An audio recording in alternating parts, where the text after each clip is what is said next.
Menunaikan ibadah sholat maghrib bagi Anda yang menjalankan untuk wilayah DKI Jakarta dan sekitarnya. Saya langsung ke Bung Trimedia Panjaitan, anggota Komisi 3 DPR fraksi PD Perjuangan. Bung Trimet, tadi kita mendengar dan cukup terkejut juga disampaikan oleh Ketua Presidium Indonesia Police Watch, Sugeng Santoso, yang menyatakan bahwa ada anggota Komisi 3 DPR plus 1 polisi ya, yang kemudian mencoba memengaruhi dirinya terkait dengan kasus Verdi Sambo. Anda punya informasi soal ini?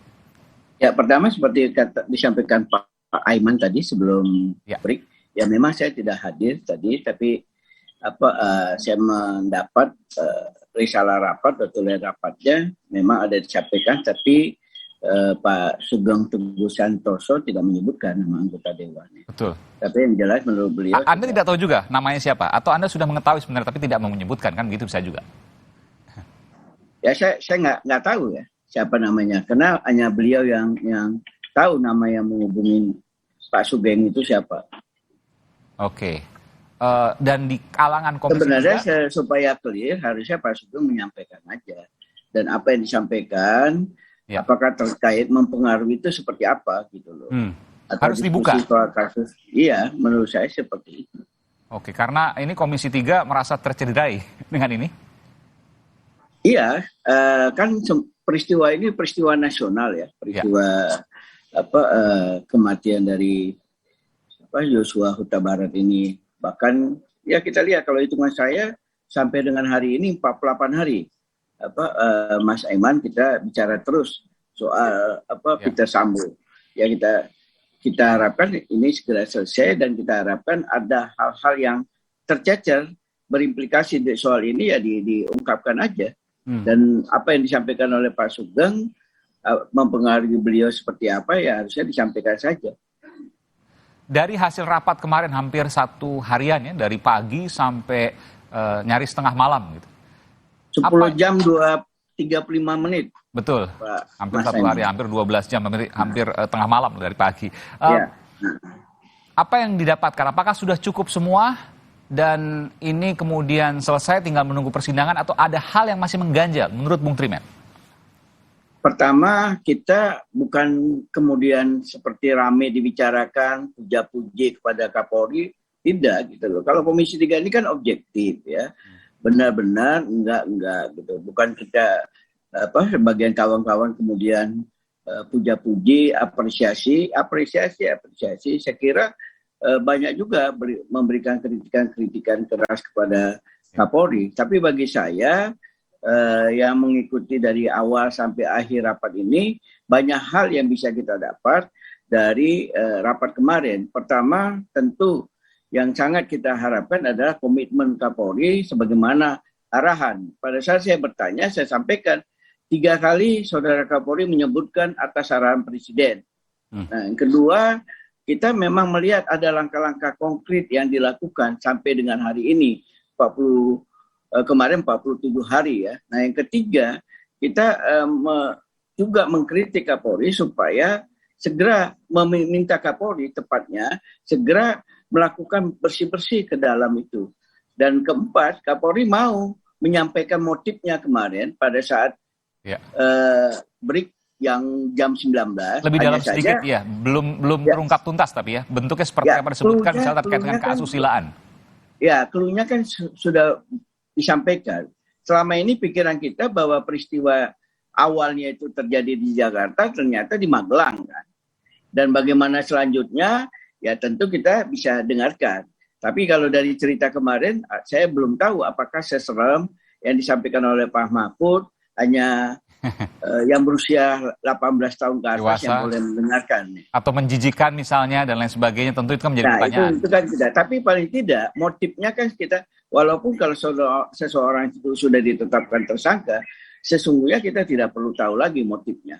Ya. Tapi karena meskipun ini motif kan diperlukan juga untuk objektivitas penyelidikan, objektivitas penyidikan. Karena ini kasus yang menarik perhatian, itu dikejar. Betul. Tapi kemajuan kemarin itu cluenya dibuka oleh Pak Kapolri kemarin dengan menyatakan pelecehan. Pelecehan itu disampaikan pada saat peristiwanya terjadi pada saat di Magelang dan berlanjut di Jakarta. Dan itulah yang kita lihat.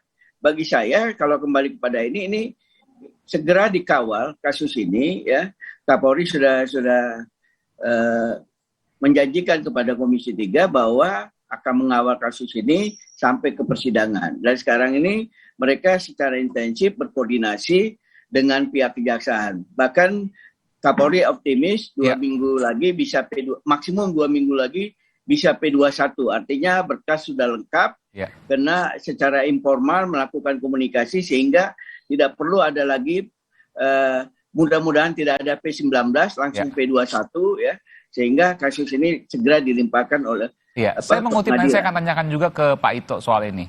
Saya mengutip rekan separtai Anda, Arteria Dahlan kemarin yang menyatakan bahwa dengan menggunakan konstruksi pasal-pasal ini yang kemudian dari sisi kejadian bisa dengan mudah terpatahkan sehingga bisa kemungkinan bebas di persidangan dari Irjen Ferry Sambo dan sejumlah tersangka lainnya.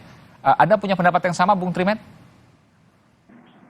Kalau saya berpendapat, kalau untuk kasus yang sudah begitu mendapat isu nasional ya, tentulah tidak sembarangan pihak kepolisian menetapkan seseorang menjadi tersangka. Apalagi pasal yang digunakan adalah nggak main-main, pasal 340 pembunuhan berencana. Dan itu hukuman maksimumnya adalah hukuman mati ya. Dan itu tidak mau main. Kalau ada yang berpandangan seperti itu silakan saja. Tentulah sebagaimana 184 KUHP itu 2 alat bukti itu sudah cukup. Dan tentulah di dalam persidangan nanti sama seperti saya sampaikan tadi, kalau seandainya lemah nanti alat bukti dari kepolisian, tentu berkas ini akan bolak-balik nanti dari kejaksaan. Sudah kelihatan dari awal ya? Iya, akan bolak-balik. Tapi kalau melihat optimisme Kapolri kemarin itu, saya optimis perkara ini langsung P21, kemudian bulan September kita sudah bisa melihat persidangan Pak Sambo di pengadilan. Bulan September, bulan depan ya, nggak lama lagi. Ya. Oke, Pak Ito pendapat yang sama juga. Jadi kalau kasusnya atau kalau berkas penyidikannya bolak-balik dari kepolisian ke kejaksaan, kejaksaan kepolisian artinya belum P21, maka kemungkinan besarnya bisa bebas. Tapi kalau cepat seperti ini sekarang, ini kemungkinan bebasnya kecil atau hampir tidak ada sama sekali untuk kasus Ferry Sambo ini. Anda sepakat dengan itu? Saya sepakat ya, Mas Aiman. Kenapa? Kasus ini sudah menjadi perhatian nasional ya, bahkan juga mungkin dunia, karena banyak teman-teman saya di Duta Besar menanyakan kasus ini. Saya pun di Bangkok kemarin ngeliat ya di dalam berita di sana. Nah, kemudian yang kedua, apa yang dilakukan penyidik dalam criminal justice system ini adalah mengumpulkan alat bukti dan barang bukti untuk bisa memenuhi unsur pidana yang disampaikan ke kejaksaan.